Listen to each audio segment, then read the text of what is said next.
welcome back, everybody. I want to dive back into metallurgy a little bit deeper. I have been collaborating with one of our subs that reached out to me, and we've been chatting through Discord quite often.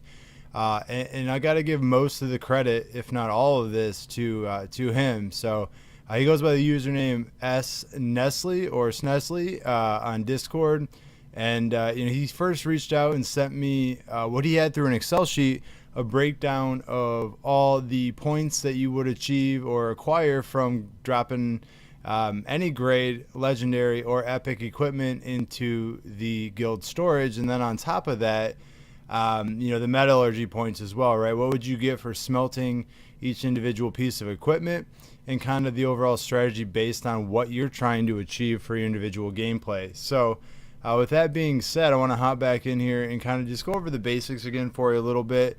I'm not going to go back over the filters here for you. I'm sure you're all familiar with how those work and how you can get them to, make your life a little bit easier. Okay. But I am going to attach these files here for you, the spreadsheet in the video. I will try to bring it up. I'm not going to bring it up. You guys can go ahead and look at it. It's just too big for me to put on the screen and kind of go over. Now, there's different strategies based on how you or what you're really trying to achieve, right? If you're trying to achieve more storage points, or if you are trying to go ahead and level up your metallurgy levels, because they did go ahead and increase these from my understanding, from what I've been told, is from 10 to 20. So now I was grinding out just trying to get them to 10 after I found their relative importance, and now it's like you have a whole another set to grind out. So cool stuff. Definitely great to continue to grind and push on with the progression of your characters. So keep that in mind. This is definitely going to be one you want to go ahead and pay attention to. Now, if you do look at the chart, and I'm not going to bring it up like I mentioned, but if you look at the points given for storage on the epic side of things, you'll notice that even if you donate 3 of them, you still don't achieve. You get about 60% of the points you would if you donated the legendary. And just so you know, 1-star, 2-star, 3-star legendary doesn't matter. It gives you the same amount of storage points and smelting points, right? So it doesn't matter how refined it is, so to speak. You're going to acquire the same amount of points. So the way I approach this when I'm looking at it for a straight advancement of my metallurgy skills is I have a ton of storage points already, so I usually clear out all the yellows or epics, oranges, whatever you want to say, from the storage. Then I try to craft as many as possible, and then I smelt them. Yes, I know that might be a little greedy, but my guild storage personally is filled with enough level 8, 9s, and 10s that I don't really need. I'm not doing anybody favors by putting more 2-star legendaries back in, okay? So that's the way I've been working the metallurgy skills, and you can kind of, based on your overall character level, decide what's best for you and manipulate this Excel sheet to best serve you, right? If you're a little bit lower and you want to go ahead and see what's going to give you the bigger bang for your buck as far as smelting and or donating, this chart's in a way, then you're going to be able to do that for yourself. So I wanted to put that out there for you.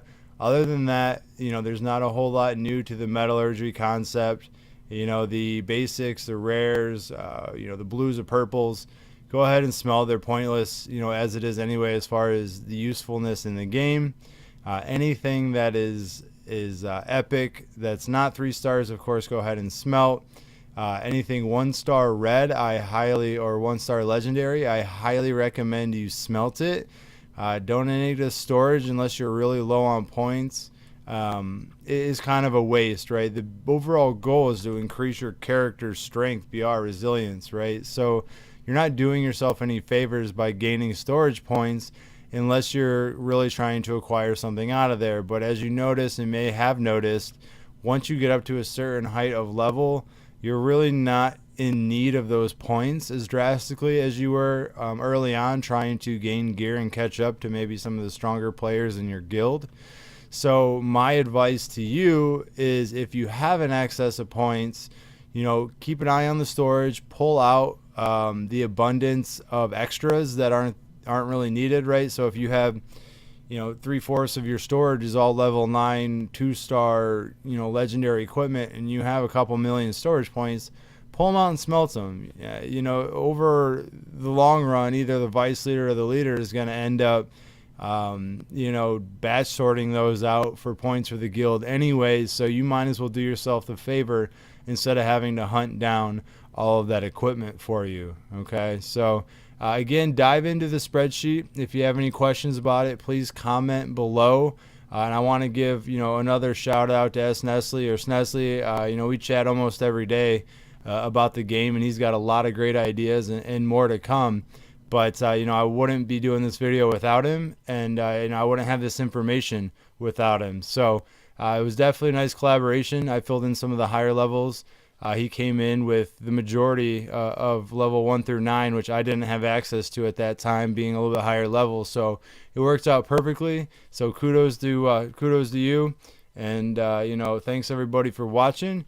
If you want to support the channel, please don't forget to subscribe, like, and if there's anything you want to see me make in the future, please comment below, and I'll catch you in the next episode.